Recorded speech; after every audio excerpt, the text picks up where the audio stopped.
소설 들려주는 여자.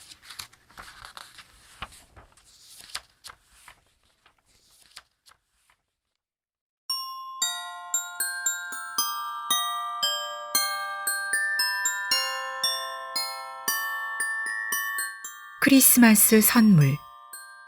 오 헨리.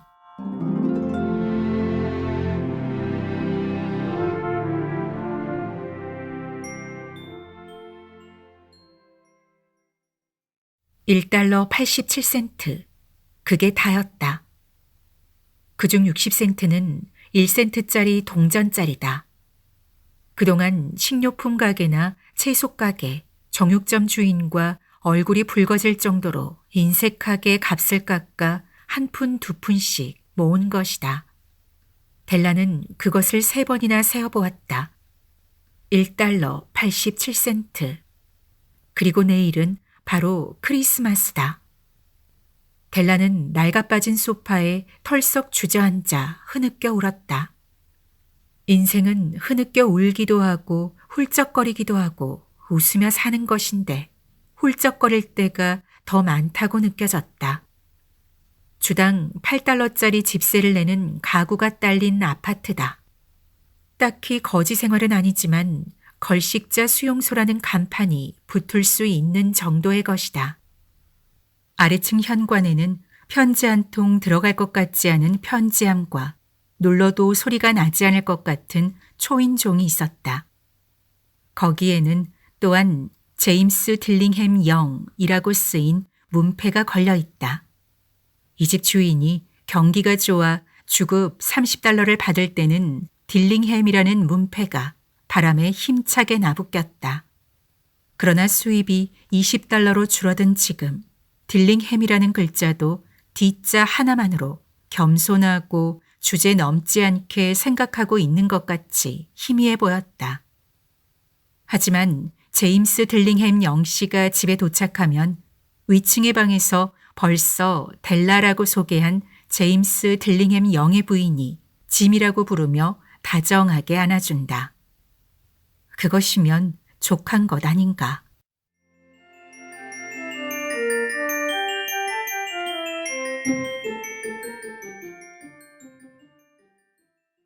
델라는 울음을 그치고 화장을 고쳤다. 그녀는 창가에 서서 어두컴컴한 뒤뜰에서 담 쪽으로 기어가는 회색 고양이를 멍하니 바라보았다. 내일이 크리스마스인데 짐에게 선물을 사줄 돈은 겨우 $1 87센트 뿐이다. 그녀는 몇 달 동안 저축할 수 있는 돈은 모두 저축했으나 결과는 고작 $1 87센트 뿐이다. 주급 $20로 할 수 있는 게 많지 않다. 지출은 그녀가 계산했던 것보다 항상 많았다. 그녀는 겨우 $1 87센트로 남편인 짐에게 선물을 사주어야 했다. 그녀는 짐에게 사줄 멋진 선물을 생각하며 행복한 몇 시간을 보냈다. 무언가 멋지고 귀하며 가치 있는 것, 짐이 갖고 다님으로써 조금이나마 더 가치 있어 보이는 그런 물건 말이다. 거울이 창문 사이의 벽에 걸려 있다. 주 $8짜리 아파트에서 흔히 볼 수 있는 것이다. 마른 사람은 재빨리 위아래로 봄으로 해서 자신의 전신을 볼 수가 있다. 델라는 날씬해서 그와 같은 기술을 빨리 터득했다. 그녀는 갑자기 창가에서 몸을 돌려 거울 앞에 섰다. 그녀의 눈은 아름답게 빛나고 있었으나 얼굴은 20초도 안 되어서 창백해졌다. 그녀는 긴 머리를 풀어서 늘어뜨렸다. 제임스 딜링햄 영 부부가 굉장히 자랑스럽게 생각하고 있는 물건이 2개 있다. 하나는 아버지 때부터 물려내려온 짐의 금시계요. 다른 하나는 델라의 머리카락이었다.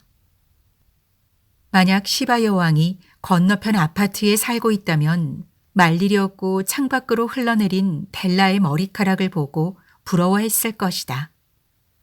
솔로몬 왕이 모든 보물을 지하실에 쌓아두고 있는 수이라면 그가 지나갈 때마다 꺼내보는 짐의 시계를 보고는 부러워서 턱수염을 쥐어뜯었을 것이다. 델라의 아름다운 머리카락은 길게 늘어져 갈색의 작은 폭포와 같이 반짝이며 잔물결 치듯이 그녀의 몸에 흩어졌다. 머리카락은 무릎 밑까지 흘러내렸고 마치 긴 옷 같았다. 그녀는 다시 한번 빨리 그리고 초조하게 머리카락을 말아 올리고 내려뜨렸다. 그녀가 잠시 동안 머뭇거리며 꼼짝없이 서 있었다. 잠시 후 눈물이 한두 방울 낡은 붉은 카펫에 떨어졌다. 낡은 갈색 재킷을 입고 낡은 갈색 모자를 쓰고서 눈에는 아직도 눈물이 반짝이는 채로 치맛자락을 날리며 그녀는 급히 거리로 뛰어나갔다. Come, all ye faithful, joyful and triumphant, O come ye, O come. 그녀는 마담 소프로니 모발 제품 취급이라는 간판 앞에서 멈췄다. 단숨에 뛰어들어가서 숨을 헐떡거리며 그녀는 마음을 진정시켰다. 주인 여자는 몸집이 크고 창백한 얼굴에 쌀쌀맞게 생겨서 소프로니라는 말과는 어울리지 않아 보였다. 제 머리카락을 팔 수 있나요? 델라는 물었다. 물론이죠. 머리카락은 삽니다. 모자를 벗고 한번 봅시다. 라고 주인 여자는 말했다. 델라의 갈색 머리카락은 작은 폭포수처럼 물결쳤다. $20 드리죠. 주인 여자는 능숙한 솜씨로 머리를 만지며 말했다. 네, 얼른 주세요. 델라는 말했다. 그로부터 2시간은 아주 빨리 지나갔다. 그녀는 짐에게 선물을 사려고 가게들을 샅샅이 뒤졌다. 그녀는 마침내 짐에게 딱 맞는 선물을 찾아냈다. 이것은 다른 사람 아닌 바로 짐을 위해서 만들어진 것이다. 모든 가게를 다 찾아보았으나 그와 같은 것은 어느 가게에서도 없었다. 디자인이 간결하고 고상한 백금 시계줄이었다. 마치 모든 좋은 물건이 그렇듯이 조잡한 장식이 아니라 물건의 내용물로서 물건의 가치를 지니고 있는 것 같았다. 그것은 정말 짐의 시계에 맞는 것이다. 그녀는 그것을 보자마자 이것이야말로 짐의 것이라고 생각했다. 짐에게 어울리는 물건이었다. 수수하면서도 값진 것. 그녀는 시계줄 값으로 $21를 내고 나머지 87센트를 가지고 서둘러 집으로 향했다. 짐은 이 시계줄이 달린 시계를 차고서 자기 친구들에게 시간을 가르쳐주고 싶어 할 것이다. 짐의 시계는 매우 훌륭했지만 낡은 가죽끈 때문에 짐은 가끔 시계를 숨겨서 몰래 보곤 했다.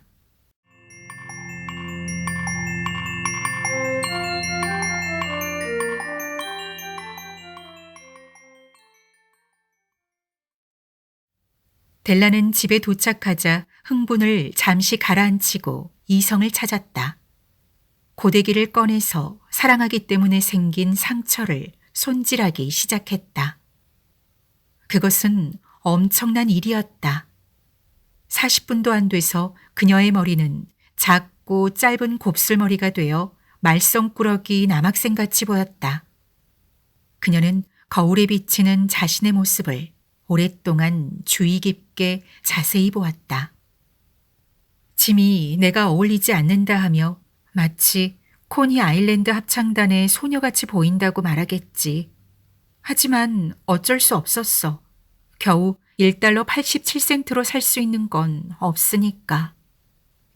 7시가 되자 커피가 끓었고 프라이팬을 뜨거워진 스토브에 올려놓고 요리할 준비를 마쳤다. 짐은 늦은 적이 없다. 델라는 시계줄을 2겹으로 접어서 짐이 항상 들어오는 문에서 가까이 있는 테이블에 구석에 놓았다. 그때 그녀는 저 아래 계단에서 올라오는 짐의 발자국 소리를 들었다. 그녀는 잠시 얼굴이 창백해졌다. 그녀는 일상의 작은 일에도 잠시 동안 기도하는 습관이 있었다. 지금도 그녀는 작은 소리로 기도했다. 주님, 그가 나를 아직도 예쁘다고 생각하게 해주옵소서. 문이 열리고 짐이 들어와 문을 닫았다.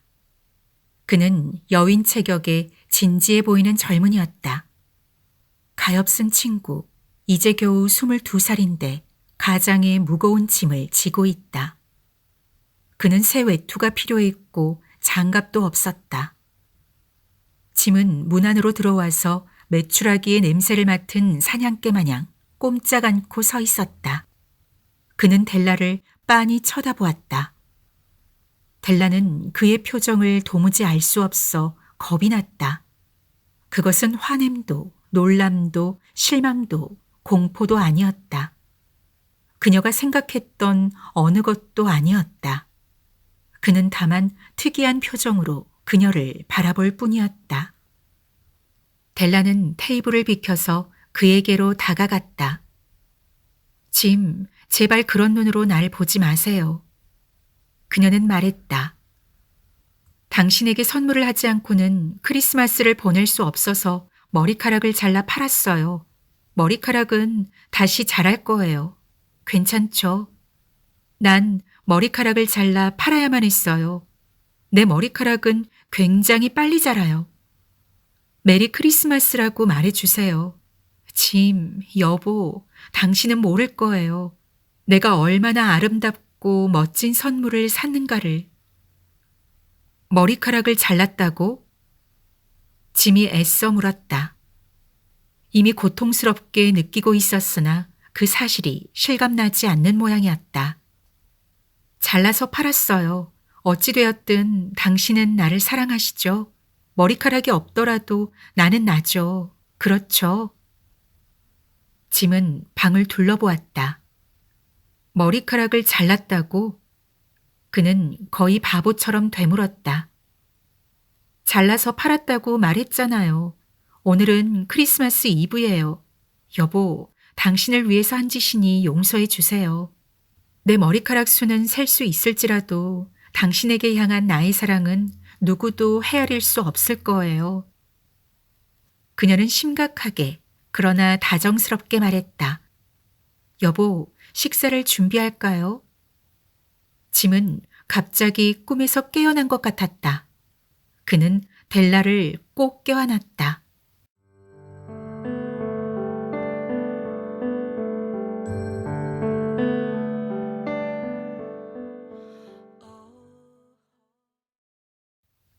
잠시만 생각해 보기로 하자. 일주일에 8달러와 1년에 100만 달러 사이에 무슨 차이가 있단 말인가? 수학자나 지혜 있는 사람도 여러분에게 틀린 답을 말할 것이다. 동방 박사는 3가지 값진 선물을 가지고 왔으나 정답은 그 안에 없었다. 이 애매한 주장은 잠시 후에 빛을 발할 것이다.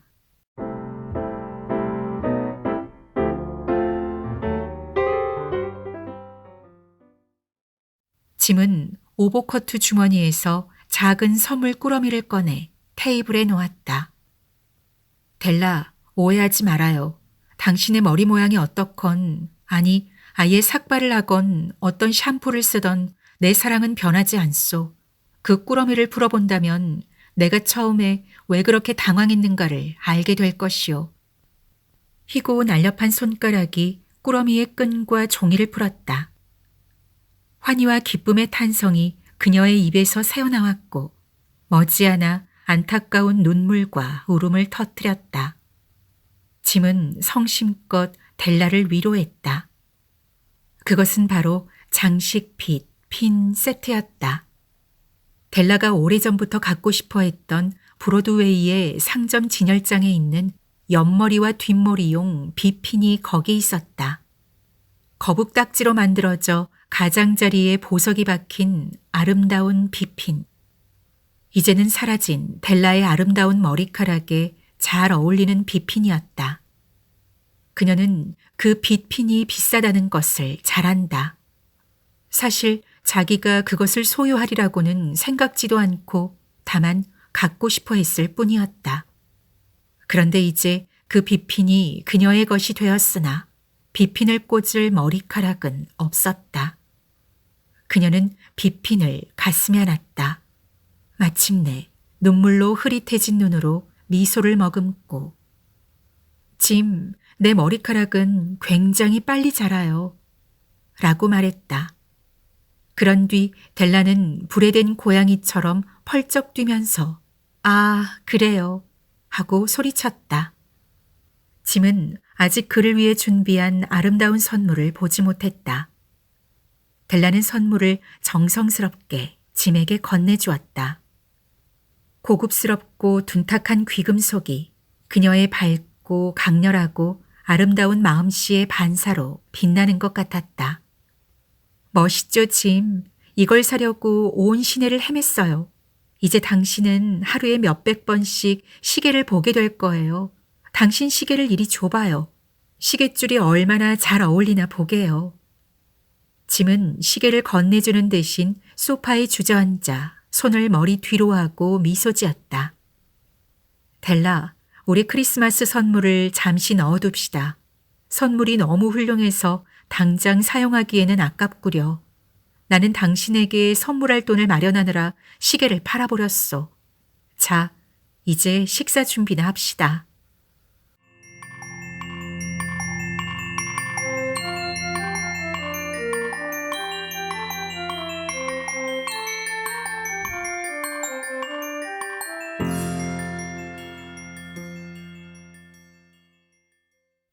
여러분도 아시다시피 동방 박사는 동방에서 가장 뛰어난 현명한 사람들이었다.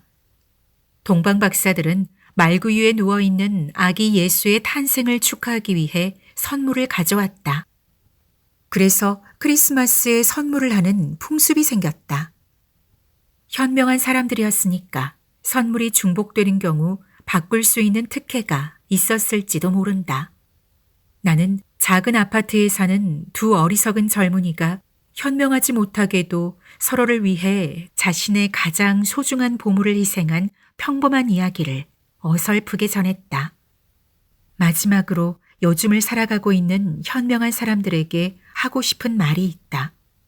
선물을 전하는 사람들 중에서 이 두 사람은 가장 현명한 사람이었다고 말이다. 세상 어디에도 이들보다 현명한 사람은 없을 것이다. 이들이야말로 바로 동방 박사다.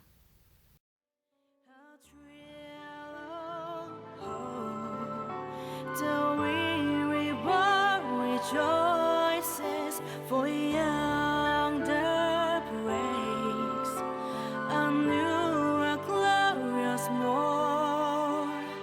Far on your knees, oh,